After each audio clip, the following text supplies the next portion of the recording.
daí. E é isso, na verdade, que a gente vai desconstruir também, né? Por isso, Chico, que eu falo sempre, cada vez mais a gente tem que propor, né, esses debates, essa roda de conversa, porque só assim que a gente vai transformar. A gente pensa assim, eu consigo transformar o mundo? Não, você não transforma o mundo, você transforma uma comunidade, né? Então, transformando a nossa comunidade, nós somos assim, vamos dizer, a gente vai evangelizar, né? Então, ou seja, a gente vai passar tudo isso para frente. Então, eu acho que é de extrema importância, e eu volto a dizer, isso no Colégio Arnaldo, Unidade Anchieta, só é possível devido ao talento de vocês, professores, e os nossos alunos, tá? Porque eles têm uma escuta, eles são capazes de ouvir, de escutar, de inserir e realmente ser aí agentes aí transformadores, né?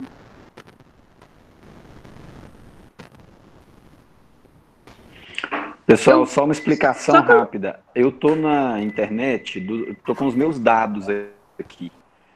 Então eu vou desligar minha câmera e aí eu vou ficar só no áudio, mas eu tô aqui escutando vocês e participando, tá? Ok. Beleza. Fica à vontade.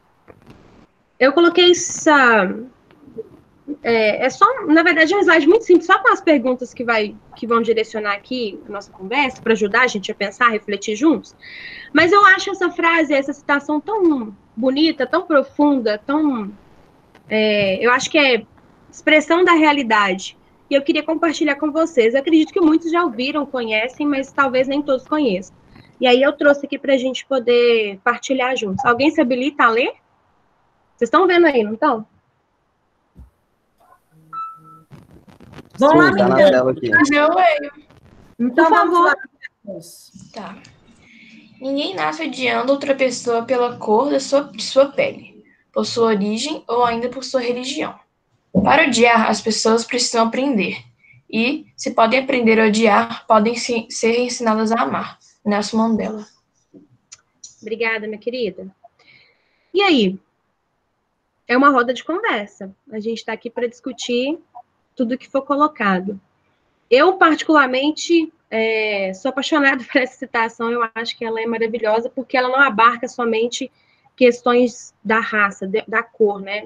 Mas também outras questões, como a religião, como a origem. Se a gente parar para pensar nos outros preconceitos que são reproduzidos na nossa sociedade, também estão relacionados a esses outros preconceitos. O que vocês dizem? O que vocês pensam? O que vocês acham sobre isso? Eu concordo totalmente com o que ele falou, tipo. Eu também, sabe, eu acho que, tipo, a frase é muito bonita e também, tipo, a pessoa que, tipo, falou, tipo assim, que escreveu a frase também, é uma pessoa, tipo, contribuiu muito pra, tipo, várias coisas no mundo, sabe? Tipo, com o fim do apartheid, essas coisas assim, tipo, até o início de um regime democrático na África do Sul, sabe? Então eu acho que, tipo assim, a pessoa e a frase são, tipo, figuras muito bonitas, sabe? São, tipo, coisas que contribuem muito pra, tipo, nosso intelecto e, tipo, essas coisas assim. O Chico, E o Nelson Mandela, ele é uma figura de muito peso, assim, nas questões raciais, né? No mundo inteiro, até. Sim, sem dúvida. Cris, ia falar alguma coisa? Não, Matheus falou 12 tipos. 12. Tipo assim, sabe, Matheus? Tipo Não assim, contou não, né? tipo assim, tá? Eu quero ver lá no Enem, tipo assim. Aqui, ó, lá no Enem, tipo assim. Se você colocar tipo assim, então, tipo assim, pelo amor de Deus, esquece esse tipo. Chico. Você tá falando isso com o aluno redação nota 1000? Nossa. Não, assim, pra você ver como é que são as coisas aqui nessa escola. Deixa eu te falar, isso é só para os meninos ficarem assim, é mesmo? Ó, meninos dos anos finais aí, ó, do ensino fundamental, esse que falou tipo assim, é o redação nota 1000, tá? Né? Para! Não paro não, nosso assim, ó, orgulho. Muito chique esse menino, viu? Obrigado. Fala sério. Bom, Queridos e queridas, eu tenho um comentário sobre essa frase, Débora. Sim, por favor. Que é, na verdade, uma pergunta. O Nelson Mandela está falando aí de aprendizado. E aí a minha pergunta é: como nós aprendemos a amar ou a odiar? Se é verdade que ninguém nasce sabendo odiar alguém, desgostar de alguém, tampouco amar alguém, existe um processo que acontece aí e a gente vai aprendendo nesse processo. Então, como é que acontece esse processo? Como que a gente chega num ponto e se percebe, olha, eu estou amando fulano? Ou então, olha, eu estou odiando o cicrano. Como é que isso acontece? Como é que a gente aprende o preconceito e como é que a gente poderia desaprendê-lo? Tipo assim, esse aprendizado, tipo, do ódio que ele tá falando aí no começo, vai muito na socialização, né? Nesse processo inicial da formação da pessoa. Tipo, tanto na família, na escola, quanto, tipo, na sociedade. Tipo, nas mídias, isso afeta muito, tipo, a criação da pessoa, do caráter. Mas, tipo, Sim, amar... tipo, do mesmo jeito que você aprende, tipo, às vezes na sua família a ser, tipo, tolerante, a aceitar a diferença, você pode ter uma família que, tipo assim, ensine, entre aspas, eu acho que aprender, tipo, alguma coisa ruim, assim, não é, tipo, ensinar muito bem, né? Mas, tipo assim, ensine você a ser, tipo, intolerante, a não aceitar as coisas também. Mas a sociedade, ela também afeta muito nisso, amiga. Por exemplo, a minha família, tipo, nunca falou isso, mas eu cresci em ambientes que eu ouvi dizerem, tipo, cabelo bom e cabelo ruim, sabe? A sociedade afeta muito na nossa criação também. Meninas, vocês já receberam alguma fala ou alguma recomendação direta, aberta, sobre como odiar alguém na família de vocês? Ah, faça isso, não goste de fulano que é assim, não goste de Beltrano que é assado. Ou não? Não, na minha nunca. Pois é, imagino que... Desse não gosto de coisa, é tipo assim, mas a minha mãe, tipo assim, Laila, não anda com gente que usa drogas, tipo isso, sabe? Mas... Tipo, é igual um mas negócio, tipo assim... prof, que a gente aprendeu, eu acho que foi com a Ana, ou foi com você, ou foi com um aluno que vocês falaram, que, tipo, o nosso racismo não é igual nos Estados Unidos, que o povo, tipo assim, literalmente fala. A Ana tipo, sempre fala isso. Não anda com gente preta. O entendeu? nosso é, tipo, racismo velado, sabe? É um racismo velado, é um racismo cordial.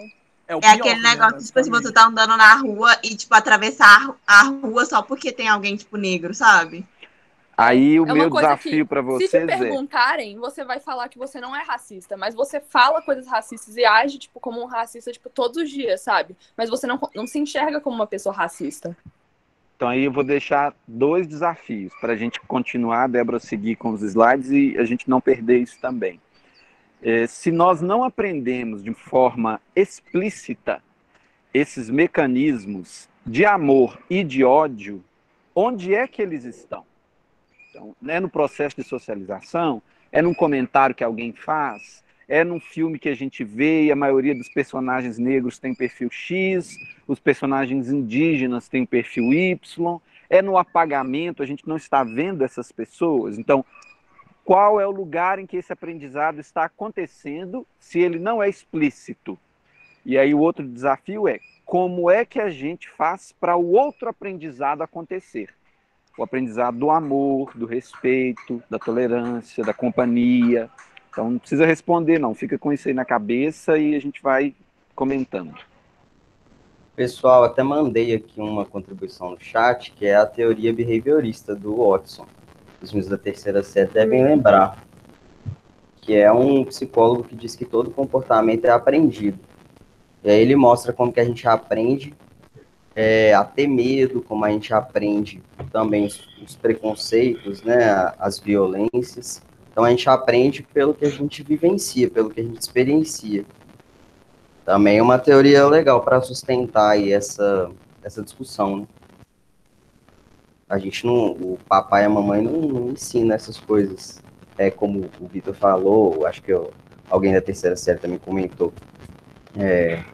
Ninguém te ensina a ser racista, a ser preconceituoso, mas você aprende, pode ser pela mídia, pode ser pela própria escola, pode ser com alguns discursos que a família não reconhece como discursos problemáticos ou que perpetuam violência, mas você aprende por conta desse comportamento, dessa experiência.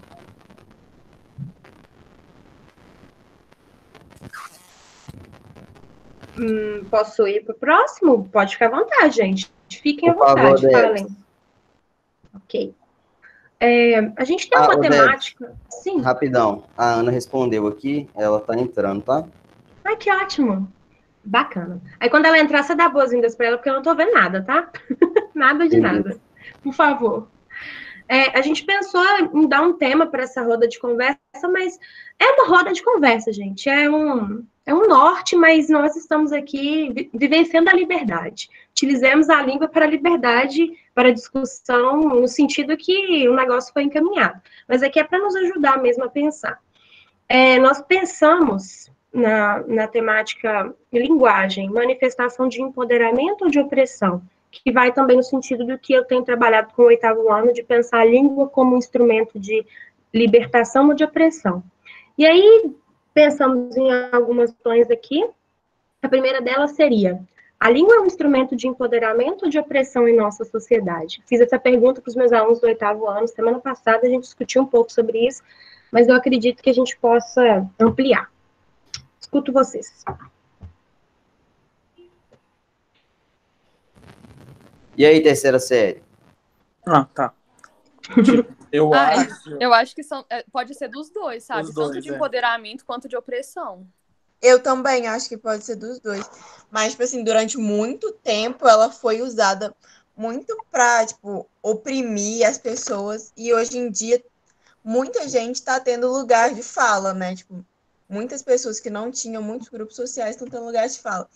E eu queria perguntar um negócio, até que eu vi esses dias pra Débora e pro Chico, assim, que sabe quando você usa esses termos, tipo assim, magia negra, a coisa tá preta, e eu vi um tweet do Guilherme Boulos falando assim: vou prestar um esclarecimento para vocês, e o povo comentando que a palavra esclarecimento era que ele tava sendo racista, não sei o que, tipo, mó bafafá.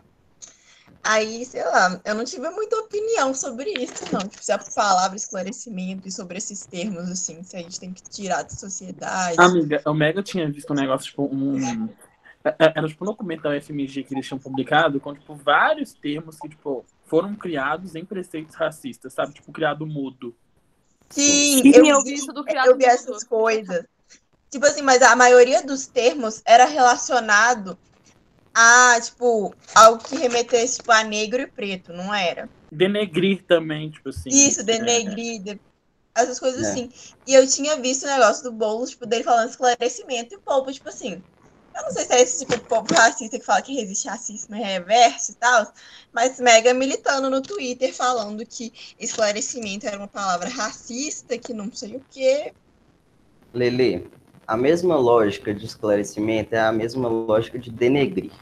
Se você for procurar no dicionário, denegrir, você vai encontrar várias entradas, várias significações. Dentre elas, tornar negro. E aí, quando você tem a seguinte lógica, né? Tornar negro significa tornar ruim, por quê? Porque a ocorrência de denegrir é no sentido de tornar ruim, aí você tem realmente uma prática racista sendo representada pela linguagem. E sim, nasceu de um berço racista, porque o racismo é algo que é estruturado socialmente, é uma violência estruturada. Então, esclarecer também tem esse mesmo mecanismo. Assim como a palavra hombridade, por exemplo, que é super machista. Então, assim, tem coisas que já estão incorporadas no léxico que a gente reproduz e a gente não se dá conta. Esse mecanismo, ele talvez seja um pouco mais eufêmico do que criado mudo, mercado negro, que Ovelha negra.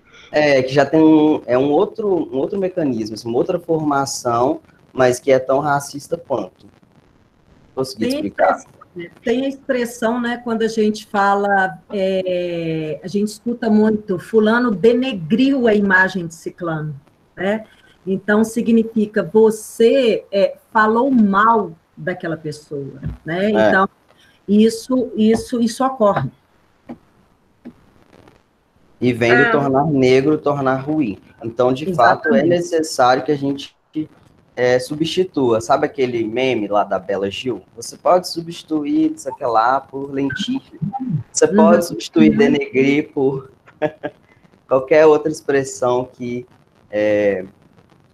dê o mesmo sentido aí, que não seja racista. Então, Lili, assim, eu acho um pouco perversa a lógica de pegar lá uma palavra do Boulos e cair em cima do cara, porque o cara está defendendo pautas que são super representativas, né? E é uma palavra que está super incorporada no nosso léxico.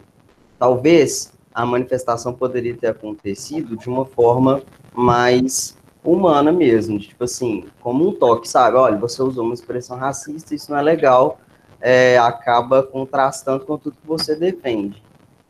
Mas, né, vivemos nessa era que tudo está muito polarizado, enfim, muito inflamado também. Mas, de fato, é uma expressão racista. Ana, bem-vinda. E é algo que demora, né? Porque, como você falou, está enraizado na linguagem, tanto isso quanto várias outras expressões, piadas sem graça, né? Tanto referente a negro, a mulher, a gordo, né? E é isso que a gente tem que começar a cortar. É receber muitas vezes essas piadas via zap e não passar para frente, né? Começar a evitar esse preconceito já com nossas pequenas ações, porque é algo cultural, tanto no Brasil como nos Estados Unidos e outros países, mas é uma coisa que demora anos e séculos, mas tem que começar de algum ponto. E começa da gente. Né? Ouso dizer que, para além de você não perpetuar, é interessante que você desconstrua mesmo, dependendo da pessoa que te mandar. Esse zap aí que a Lu falou. Um comentário importante. Os alunos do ensino médio vão entender um pouco melhor isso, mas eu vou explicar um pouquinho, bem rápido, para os do fundamental também perceberem. Meninos, vocês lembram quando a gente estudou, lá na filosofia grega antiga, os sofistas, Platão, Aristóteles? Então, lá naquele pensamento que estava aparecendo da filosofia, a gente falava muito que o saber precisava buscar as ideias, o mundo das ideias, fazer um caminho que levava para uma ideia de luz, de iluminação. O lugar do não saber era onde? Dentro da caverna, no escuro, né? Onde falta luz. Então, essa noção de esclarecer para entender vem daí também. Então, toda vez que a gente fala de esclarecimento, a gente está repetindo esse entendimento de que o saber é alguma coisa iluminada, que tem claridade e não escuridão. Então, a alternativa que tem sido adotada por muitos movimentos que perceberam essa importância da linguagem é de dizer enegrecer, ao invés de esclarecer. Então, vamos enegrecer esse entendimento sobre a língua. Então, se eu tenho, de um lado, uma folha em branco, e isso simboliza alguma coisa parecida com a luz, com o saber, por que uma folha preta ou um espaço escuro simboliza o não saber, o desentendimento? Então, vamos desconstruindo isso aí para a gente repensar a lógica da linguagem que comunica crenças, comunica valores, né? E mais um tópico importante para os meninos do médio, sobretudo. Quando a gente fala de linguagem, tenham em mente o pensamento dos sofistas, o pensamento dos nominalistas, Laila, Mateus, Letícia vão se lembrar disso. Então, a linguagem é uma convenção. As palavras têm um significado que é acordado, combinado e, portanto, pode ser refeito, modificado. Ressignificado. E lembrem-se também da filosofia mais próxima do nosso tempo, que é a filosofia da linguagem, com Wittgenstein, que falava dos jogos de linguagem. Tenham isso aí em mente. Vão ativando aí esses campos do saber aí na cabeça de vocês. Bem-vinda, viu, Ana? Fique à vontade.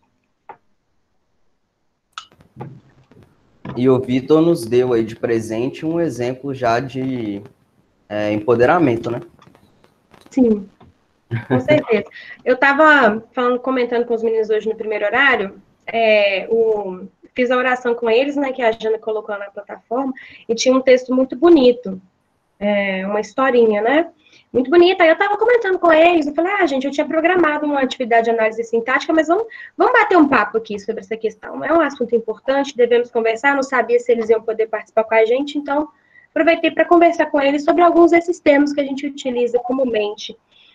Aí eu achei interessante, vou só comentar que o Cauã, do 7º ano, falou de uma... Eu falei da expressão ovelha negra, perguntei se os meninos já tinham ouvido ou mesmo utilizado esse termo em algum momento. E aí ele falou, professora, eu achei muito legal a fala dele, mas esse termo está ganhando uma conotação diferente, porque tem, pelo que ele comentou, depois eu vou até pesquisar, tem uma marca de roupa, de blusa, não sei, que está trabalhando com essa ideia dessa ovelha negra como algo positivo. Então, seria uma ressignificação disso. Não como a ovelha negra como alguém ou uma pessoa que tem que ser excluída porque é diferente. Não, ela tem que ser incluída justamente porque ela é diferente. Tem que ser valorizada justamente porque ela é diferente. Então, é uma ressignificação do termo. E eu acredito muito nisso. Eu acho que a gente pode... A linguagem é justamente um tecido vivo, um mecanismo, algo que pode ser movido, que pode ser repensado, que pode ser ressignificado. Mas acontece que a gente só vai ressignificar e repensar a partir do momento que a gente refletir sobre essa língua, sobre o que a gente fala, sobre os vocabulários que a gente, ou o léxico, os vocábulos que a gente seleciona no nosso dia a dia, nas nossas conversas. E muitas vezes as pessoas não utilizam os termos cientes de que aquele termo tem uma origem racista ou que aquele termo tem uma origem opressora. É nossa obrigação também mostrar quais termos são esses, que termos são esses, a origem desses termos, como o professor Vitor falou, e ressignificar realmente, no nosso tempo, esses termos, né?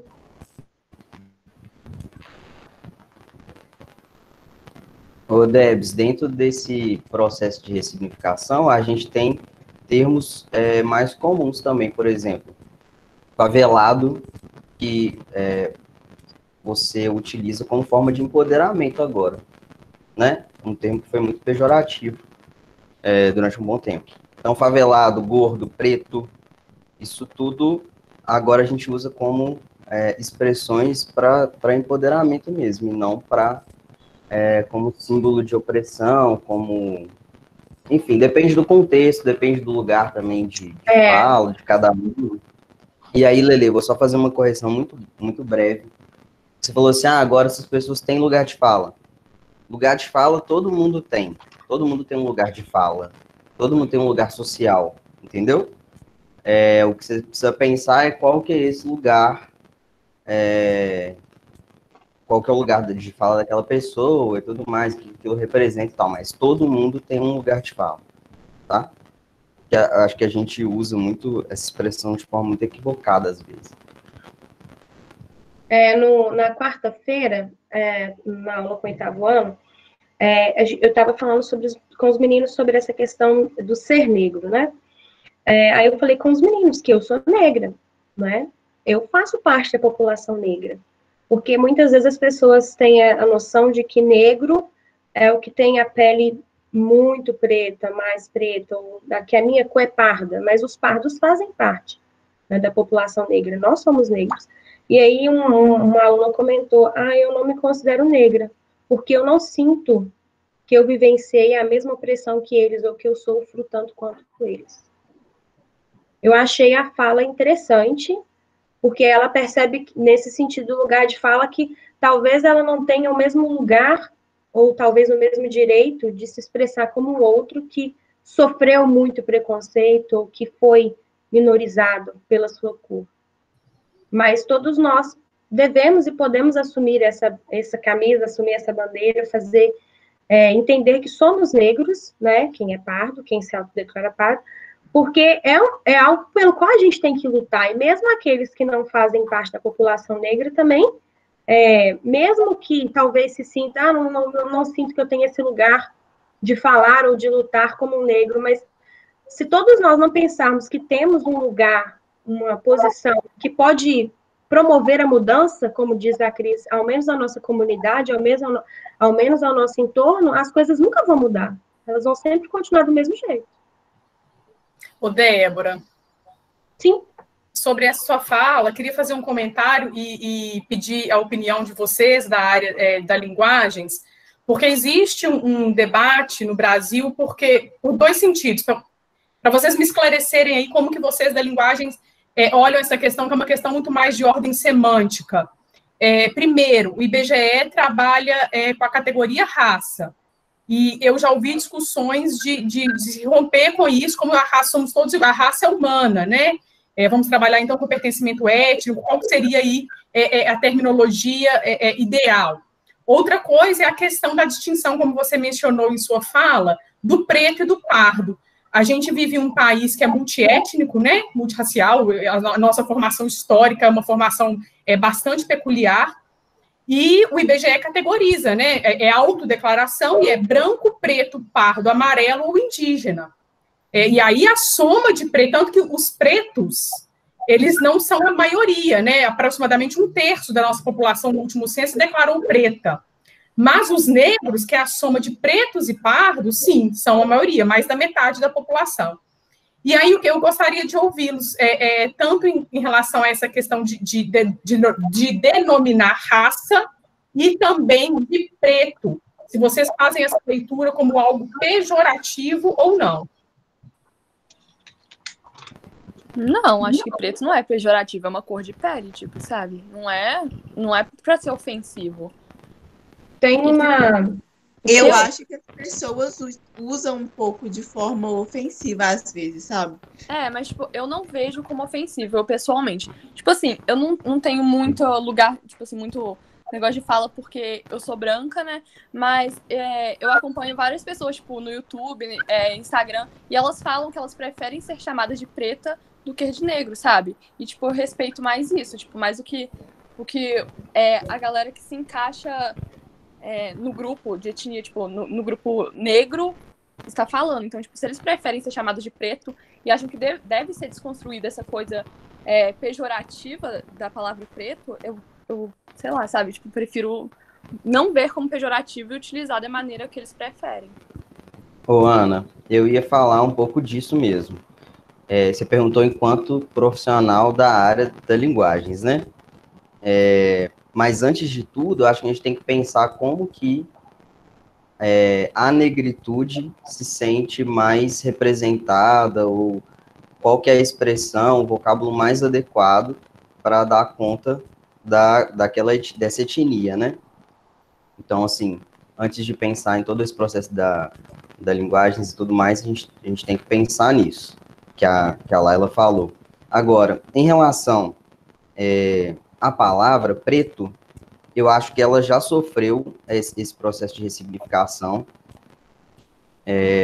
Acho que hoje ela é utilizada como termo de empoderamento mesmo, e pessoalmente eu acredito que é um dos termos mais adequados que a gente tem. Se a gente for pensar em par mínimo, né, igual a gente tem os pares mínimos lá, Debs, fã e vã, pã e bã, você vai ter preto e branco. Você não tem a correspondência negro e branco, né? Então, são as cores aí que mais se encaixam, né? Assim, dentro dessa área das linguagens. Já a parte da raça, eu concordo que precisa ser abolido mesmo, e o mais interessante é que a gente utilizasse etnia.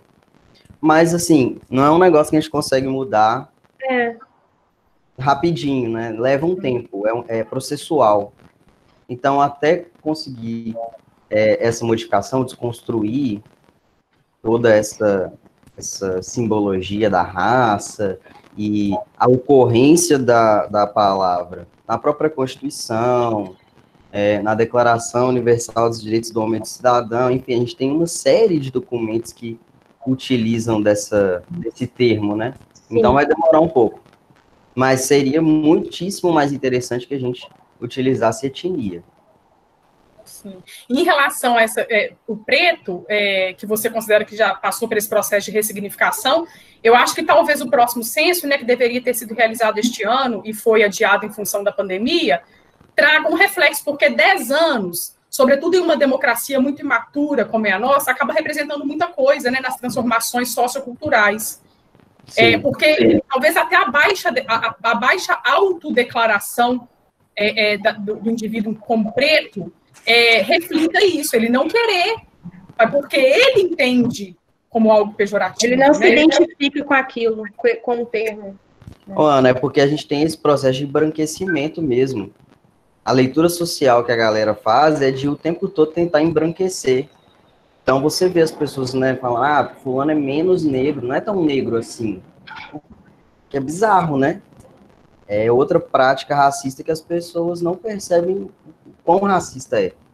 Então, acho que tem a ver com isso também, essa reflexão deve acontecer mesmo no processo aí da autodeclaração, e não só em relação ao significado da palavra preto, mas sim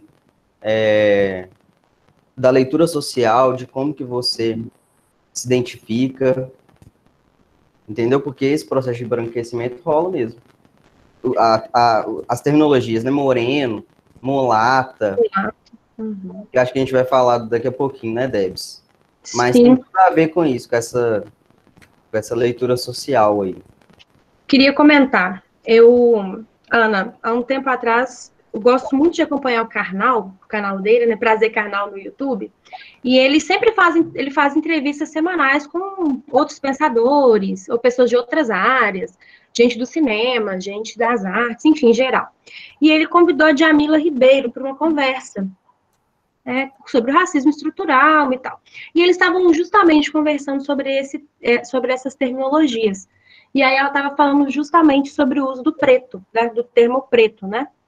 E ela falou que tudo isso que o Chico falou e que vocês estavam comentando, justamente a palavra preto foi ressignificada e hoje ela é utilizada como um termo que expressa algo com o qual eu me identifico, que é um termo que valoriza e não um termo que desqualifica. Eu acho que muitas vezes, aí eu não sei se o Chico vai concordar comigo, o que ele pensa, mas eu percebo que as pessoas têm muitas, e eu estou falando de mim mesmo, às vezes eu tenho um pouco de receio de como falar e qual palavra selecionar, justamente porque isso tem a ver com aquilo com o que a pessoa se identifica, ou o que ela pensa sobre aquele termo, ou como aquele termo se encaixa em determinado contexto.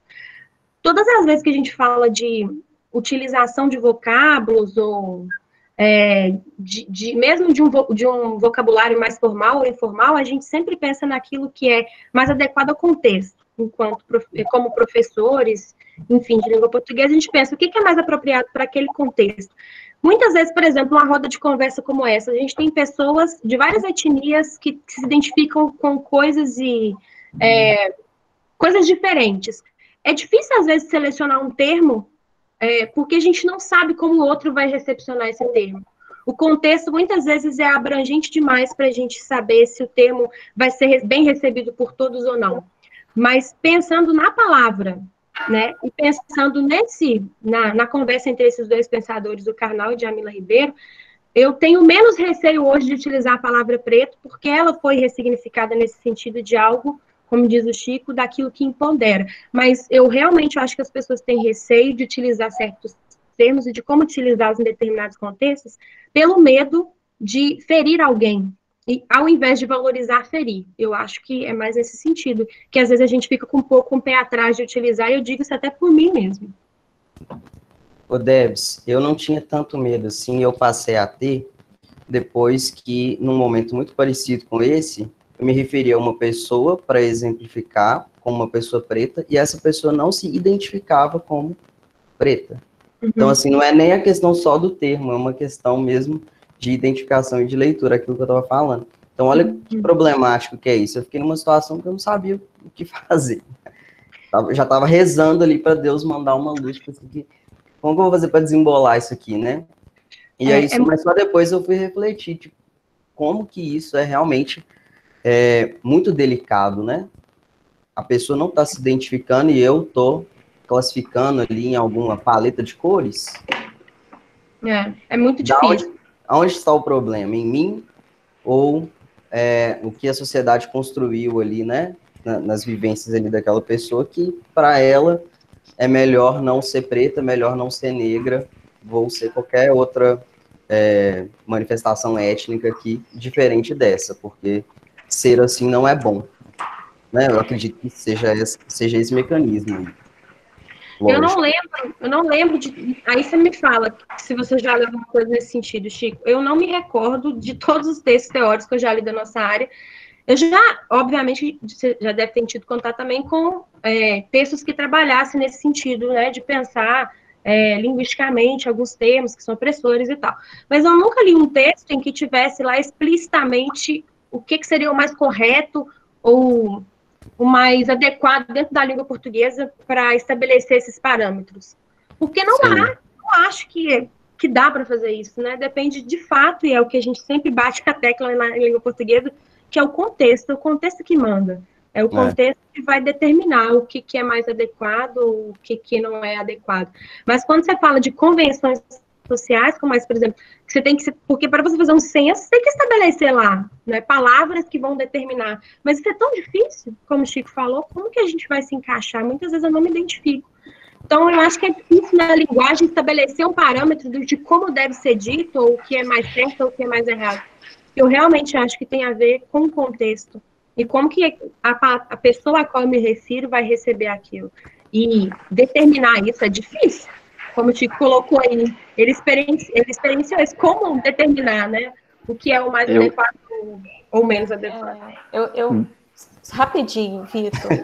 Ok. Rapidinho. Eu estou escutando o Chico falar e a Deb, e estou pensando assim, nessa situação que o Chico passou e da gente estar refletindo em relação à linguagem, né? Que as palavras têm passado por uma transição, né? De não ser uma palavra que eleva um ponto negativo, né, como preto, ser uma palavra de empoderamento, e da gente passar situações, às vezes, por exemplo, a do Chico, porque mesmo a questão de reconhecimento, né, da pessoa ou não se reconhecer naquela palavra, existe também uma questão que eu acho que é mais complexa, que é a gente também não saber qual foi a vivência que essa pessoa teve em relação a ser preto, a ter vivido situações excludentes, né, de discriminação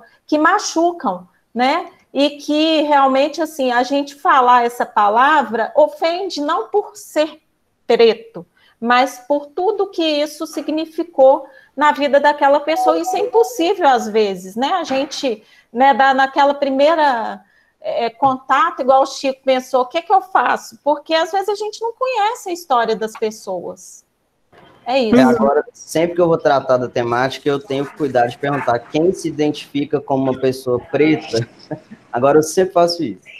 Fala, Vitor. Eu quero fazer uma pergunta para os meninos do 7º ano, e eu acho que alguém já até respondeu ali antes de eu perguntar.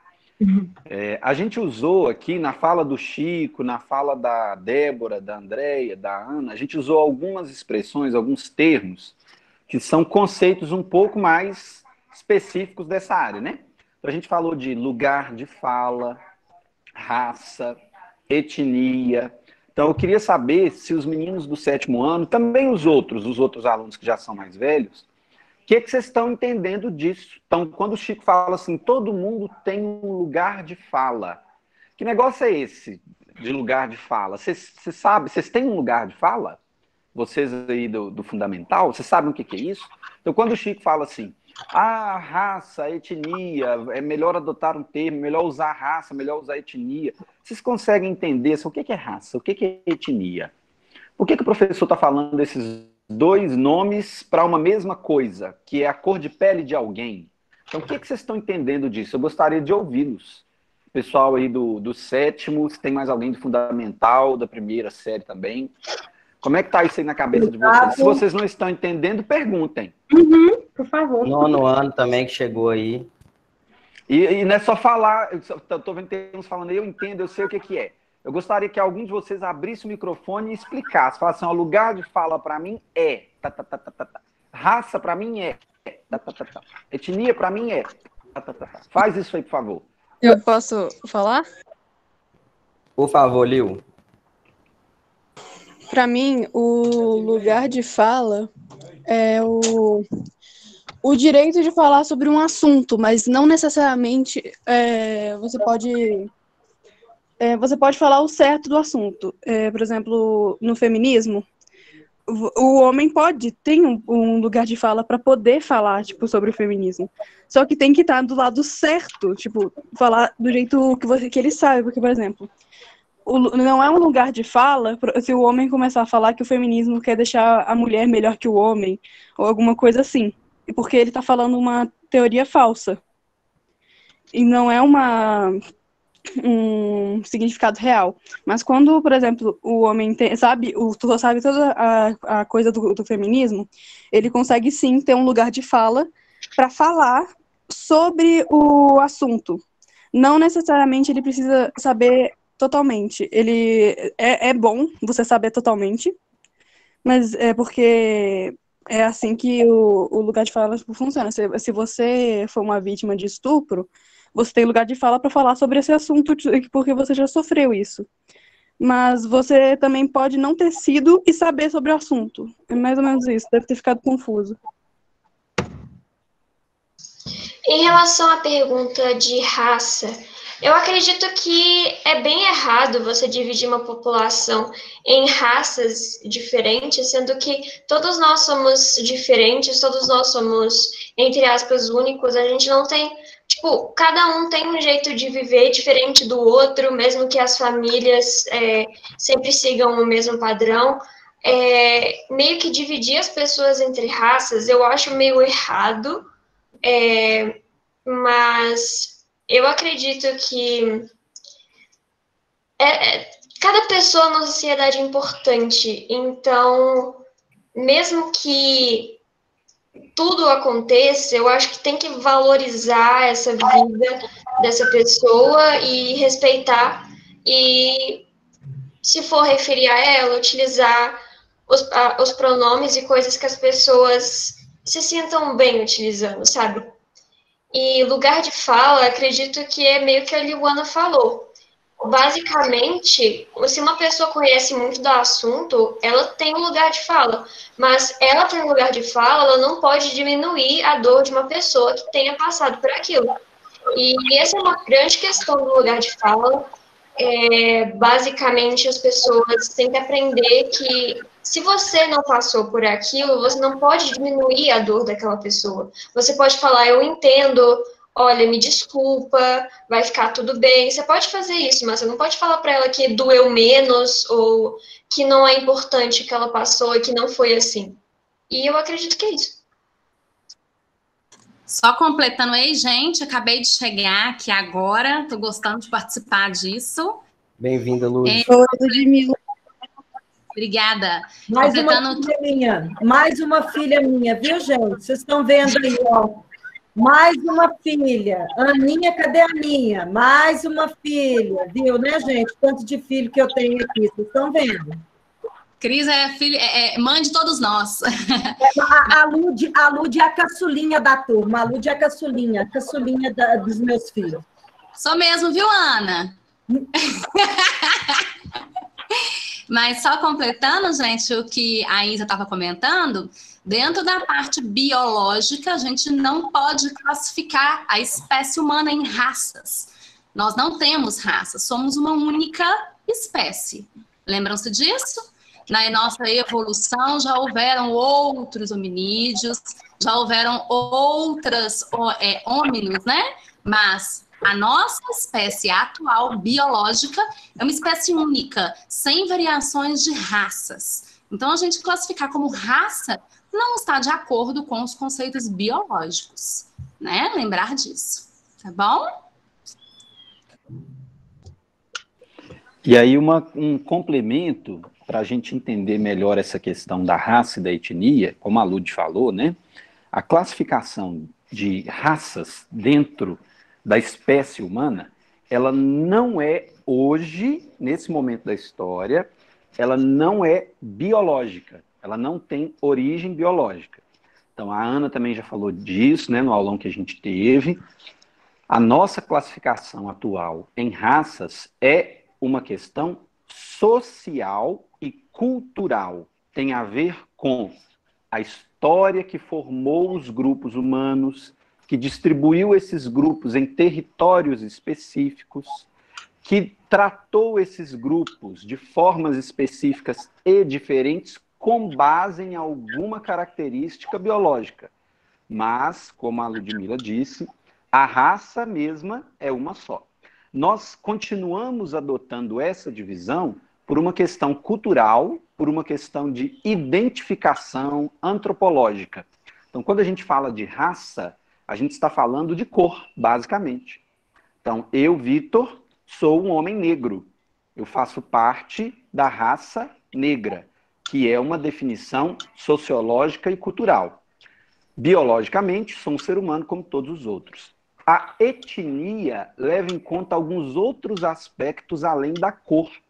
Então, quando a gente fala de etnia, a gente está falando de pertencimento territorial, de pertencimento linguístico. Então, a gente fala de etnia, na maioria das vezes, para se referir a grupos indígenas, a populações que têm origem num lugar específico e que têm a sua identidade ligada àquele lugar, àquela terra.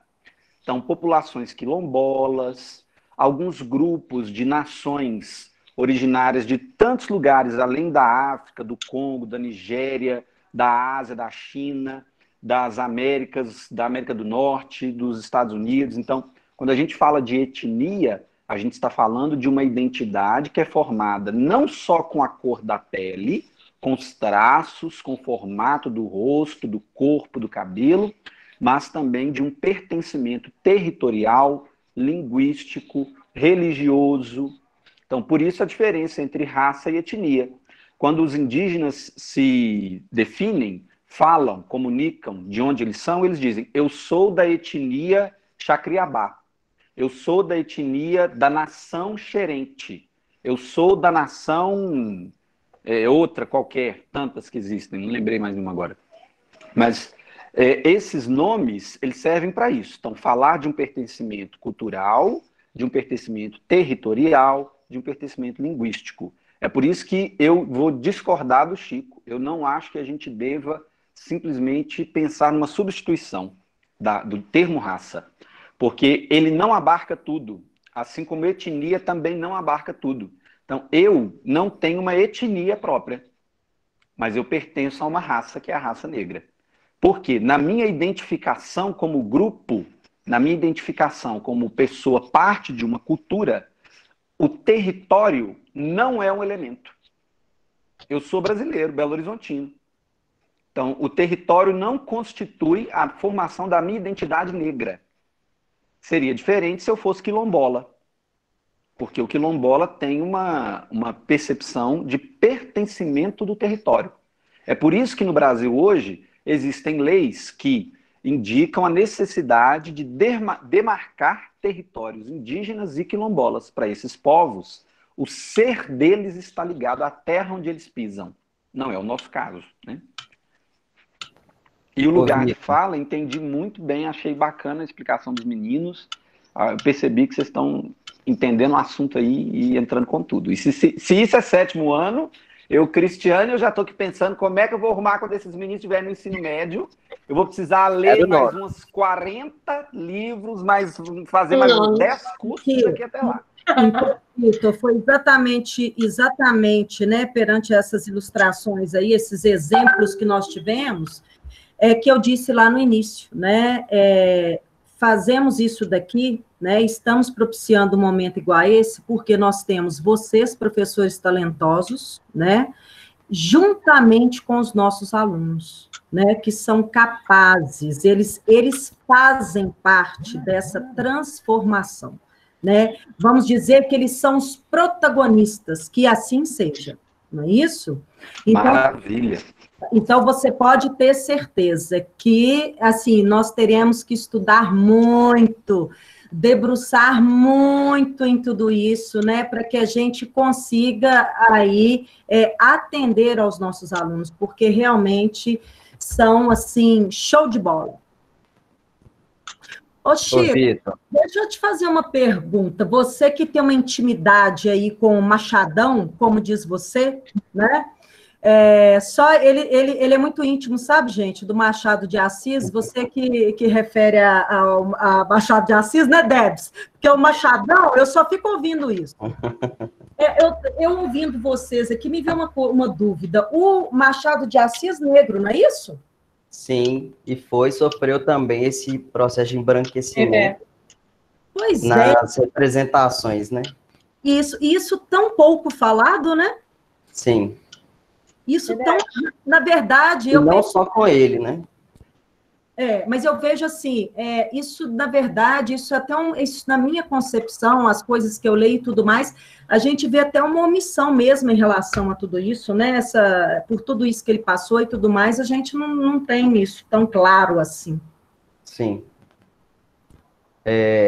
Se hoje a gente já vê pouco, Cris, a comunidade preta nesses lugares sociais, assim, de maior prestígio, ou de maior status, né, enfim, de decisão política, um monte de coisa. Naquela época, você ter um escritor como o Machadão, do gabarito dele, isso daí já era né, já chamava muita atenção. Então, na hora de divulgar, até postumamente mesmo, ele sofreu esse processo porque socialmente você não podia ter, né, uma pessoa preta ocupando aquele lugar ali. Mas isso é pouco falado mesmo, acho que a gente tinha que falar mais, a gente tinha que, inclusive, reunir mais autores que sofreram o mesmo processo de embranquecimento do Machadão. Velado, né? Tudo isso velado.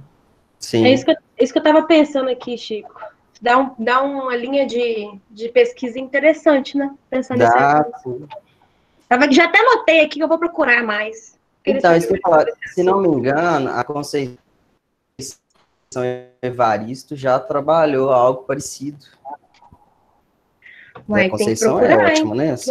Vou até anotar aqui. Depois você dá uma olhada.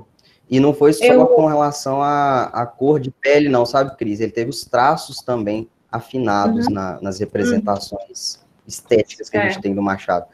E aí era, inclusive, que eu queria falar com o Vitor. Mas eu acho que ele saiu da chamada, né? Na hora que ele voltou, eu quero fazer uma pergunta para ele. Deve ter perdido o sinal. Não saí, não. Na verdade, eu saí, mas já voltei. Tá. Ô, Vitor, só uma pergunta rapidinha. Na sua explicação de etnia, que eu achei super pertinente, certa vez uma aluna me perguntou como que ela, até comentei isso com a Débora, num outro momento nosso, como que ela sabia se ela era negra ou não. E aí eu não soube responder. E eu fui muito honesto com ela. Falei, olha, eu não sei te responder. Ainda mais eu, branco, assim, eu posso pesquisar, posso investigar, mas nesse momento, assim, eu não sei te responder. E aí eu fui correr atrás disso, né? Não sabia nem como que eu buscava, e dava um Google nisso, né? Como saber se sou negro. E aí eu vi uma poeta marginal mesmo, de Islã, uma poetisa de Islã. Ela disse o seguinte, ela chama Jade Quebra, depois se você quiser dar uma olhada. Ela disse o seguinte, que ela se entendeu enquanto negra quando ela fez a seguinte reflexão: eu já tive vergonha do meu nariz, eu já tive vergonha do meu cabelo, então eu sou negra, eu sou preta. Porque ela ficava naquele embate, assim, eu acho que eu me identifico mesmo como preta, mas nem toda leitura social que fazem de mim, enfim, dá que eu sou preta, né? As pessoas acham que eu sou menos preta, que eu não sou tão preta assim, tal. E aí ela ficou naquele negócio. E aí ela buscou exatamente esses traços que você estava falando, né? Que são comuns aí para você discernir raça de etnia. Então, por isso que eu achei essa sua explicação, que essa sua explicação de etnia casava bem com a lógica que eu estava criando ali a respeito também, né, da parte da linguagem entre raça e etnia. Eu fiquei pensando muito nisso, assim. Esse questionamento dessa aluna e a minha pesquisa me fez pensar muito a respeito disso. A gente fala muito de cor de pele, mas não é só isso. É. Engraçado, Chico. Pode falar, Deb. Desculpa, Cris. Engraçado que eu tô escutando você falando, lembrando dessa conversa que a gente teve em outro momento, e também pensando aqui na mudança, por exemplo, que eu passei esse ano, pela qual eu passei com relação ao meu cabelo, por exemplo. Eu não sei se todo mundo aí que tá aí já me conheceu, já me viu antes, mas eu usava progressiva no cabelo. E eu decidi não usar mais, porque eu queria engravidar e eu não poderia colocar em risco a minha criança utilizando um processo químico tão agressivo no cabelo, né? Então, eu decidi que eu ia deixar meu cabelo ser natural, do jeito que ele é mesmo. Lindo e maravilhoso. Mas eu não tinha essa percepção de aceitação com o meu cabelo. Eu ficava pensando assim, eu vou ser muito sincera com vocês, eu ficava pensando assim, será que quando eu cortar meu cabelo, porque eu deixei ele crescer bem para cortar e deixar ele totalmente natural. Não queria fazer escova, não queria fazer nada, queria deixar natural. E eu pensava assim, todas as vezes que eu pensava que eu ia cortar, eu parava para pensar, será que eu vou olhar no espelho e eu vou me identificar com o que eu vou ver? Será que eu vou gostar de mim com o cabelo do jeito que o meu cabelo é mesmo? E aí vinha outros pensamentos, será que as pessoas vão me olhar diferente? E eu pensava até na escola, eu pensava assim, será que os meus alunos vão me estranhar? Quando eu aparecer na segunda-feira, porque eu fui cortar o cabelo no sábado. Será que na segunda-feira eles vão olhar para o meu cabelo e vão pensar assim, o que a professora fez? Ela enlouqueceu, que ela cortou o cabelo dela desse jeito? E eu fiquei pensando nessas tantas coisas, que muitas vezes a gente é oprimido por coisas, a gente esquece do nosso eu, daquilo que a gente gosta, daquilo que nos agrada, porque tem tantas outras coisas que são levadas em consideração, que a gente tem que pensar, que vai apagando aquilo que a gente é. E depois que eu cortei meu cabelo, que eu cheguei em casa e olhei para o espelho, eu fiquei tão feliz, eu me senti tão realizada com o que eu tinha feito, que eu falei, essa sou eu. E eu amo meu cabelo, eu adoro meu cabelo, tá crescendo, ficando gigantesco, e deixa, porque assim, agora eu olho pro meu cabelo e me identifico. Eu vejo mais a Débora agora. Eu não me via muito assim. Eu acho que essa sou eu, desse jeito. Sabe, negra, preta, com meu cabelo lindo e maravilhoso assim mesmo. Mas eu acho que isso é um processo. A gente tem que passar por muitas coisas para se identificar. E eu ainda vejo que eu continuo passando por esse processo. E vez ou outra eu escuto coisas da minha família que me deixam assim, um pouco chateada. Outro dia mesmo minha mãe falou comigo, já dá para prender o seu cabelo? Aí eu perguntei para ela, por que, mãe? Minha mãe. Por que, mãe? Não, porque ele tá ficando muito grande, tá bagunçado. Acho que você devia prender seu cabelo. Eu falei, não, mãe, eu não vou prender meu cabelo é assim, e ele vai ficar desse jeito. Só essa partilha mesmo. Desculpa, Cris, pode falar. Não, até muito ilustrando muito isso que você acabou de colocar, né? Por isso que eu estou vendo os meninos aqui, eles colocando assim aqui no chat, olha, que existem pessoas muito ruins, né? Existem pessoas, então assim, e a gente tem que desconectar disso um pouco no sentido de existem pessoas ruins, tá? Nós temos que pensar que nós somos as pessoas boas, tá bom? Nós somos as pessoas que já estamos, sim, fazendo parte de um processo aí de evolução, tá? Porque só de estarmos aqui com, olha lá, 80 e tantas pessoas, então eu vejo que esse grupo aqui já é transformador. Então, o que eu passo aqui para os meninos, às vezes, gente, a gente vê no outro muito essa questão assim, mas o fulano é ruim, então a gente tem que desligar disso um pouco, a gente tem que desconectar disso um pouco, cada um tem que fazer a sua parte, né? E é o que a gente está fazendo aqui agora, tá?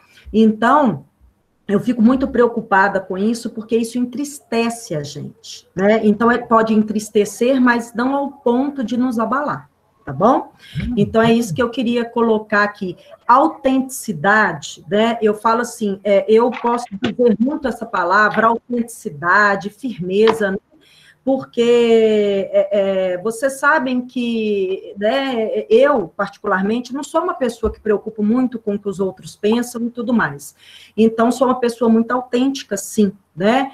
E acaba que a equipe pega disso um pouco, né? A Cleia sofre aí com a coordenadora que ela tem, por ser tão assim, né, Cleia? Mas isso faz parte, né? Porque nós somos aí esse agente aí transformador, tá bom? Então, desliguem dessas pessoas ruins, por favor. Posso falar, Cris? Pode. Primeiro, porque eu não sofro com a minha coordenadora, né? Porque senão vai fazer o sujo falando mal lavado. É. Segundo, que eu estava aqui me emocionando com a fala da Débora. E aí, Débora, eu quero partilhar uma coisa com você. Comigo aconteceu um pouco ao contrário. Eu tive, na minha adolescência, eu tive vergonha do meu cabelo. E eu fiz duas coisas. Primeiro, porque minha família é muito mestiça, e eu me orgulho muito disso. A minha mãe é negra e eu tenho um irmão louro de cabelo quase que branco. Então, assim, é uma mistura mesmo, né? Dessa diversidade bonita. E eu achava péssimo ter um cabelo que era diferente. Eu queria ter um cabelo que era caracolado. Eu queria ter um cabelo, aí eu peguei, na época se fazia, como é que chama? Ficava com um cheiro horrível no cabelo. E aí passava, não era babyliss, não, porque saía. Não, Cleia, era permanente. Permanente. E eu vivia no salão, porque quando começava a cair os cachos, eu voltava para ficar com o cabelo. Porque eu queria ter o meu cabelo todo encaixeado, porque eu acho lindo, eu realmente quero, né? Então, e aí eu não conseguia. O que eu fiz? Eu raspei meu cabelo, tipo que o Chico tá aí. Raspei. Por quê? Porque eu não gostava do meu cabelo, eu não queria esse cabelo. Porque eu não aceitava, né? E então, assim, me emociona, né, ver você falando, porque eu também me emociono, porque eu também senti isso na pele, que eu não queria. E é uma descoberta, né, nos ver dessa forma. E essa descoberta é a beleza do que nós estamos fazendo aqui. Primeiro, a riqueza da discussão de todos vocês. Estou, assim, maravilhada. Acho que esse é o primeiro momento. O segundo, que ainda bem que nós temos essa diversidade, nós precisamos aprender a reconhecer essa diversidade. O mais importante é que vamos sair daqui pensando de uma forma diferente. E ao falar, seja negro, preto, branco, branquelo, pardo, amarelo, índio, negro, indígena, quilombola, seja lá, não é a palavra, né, como disse o Chico bem, mas é o sentimento e o reconhecimento que nós temos da situação. Eu reconheço essa pessoa, eu reconheço Machado de Assis como um negro, excelente escritor, referência da literatura clássica do Brasil. Eu reconheço, nós reconhecemos. Acho que isso é a riqueza, e vocês, alunos que estão aqui, tendo essa oportunidade, levem essa discussão para frente. Falem com orgulho, falem de cabeça erguida, leiam Machado de Assis e falem, é um brasileiro negro, um grande escritor, né? Então, façam isso no seu dia a dia, tenham no horário de almoço, do jantar, do café, essa discussão com as famílias. Eu sinto muito por não vermos tantas princesas negras. São as princesas, elas são princesas. Então, nós temos que trazer isso para a literatura, trazer isso para a música, trazer isso para o nosso dia a dia, mas trazer para discussões ricas como essa. Eu só tenho que parabenizar e agradecer, viu, gente, essa oportunidade. Isso me faz lembrar de que uma vez eu vi um TikTok de uma mulher e ela falou assim, fecha os olhos, imagina uma princesa. Depois ela falou, fecha os olhos, imagina um médico. Fecha os olhos, imagina um príncipe. E ela falou vários personagens, muitos fictícios, e falou, quantos desses são negros?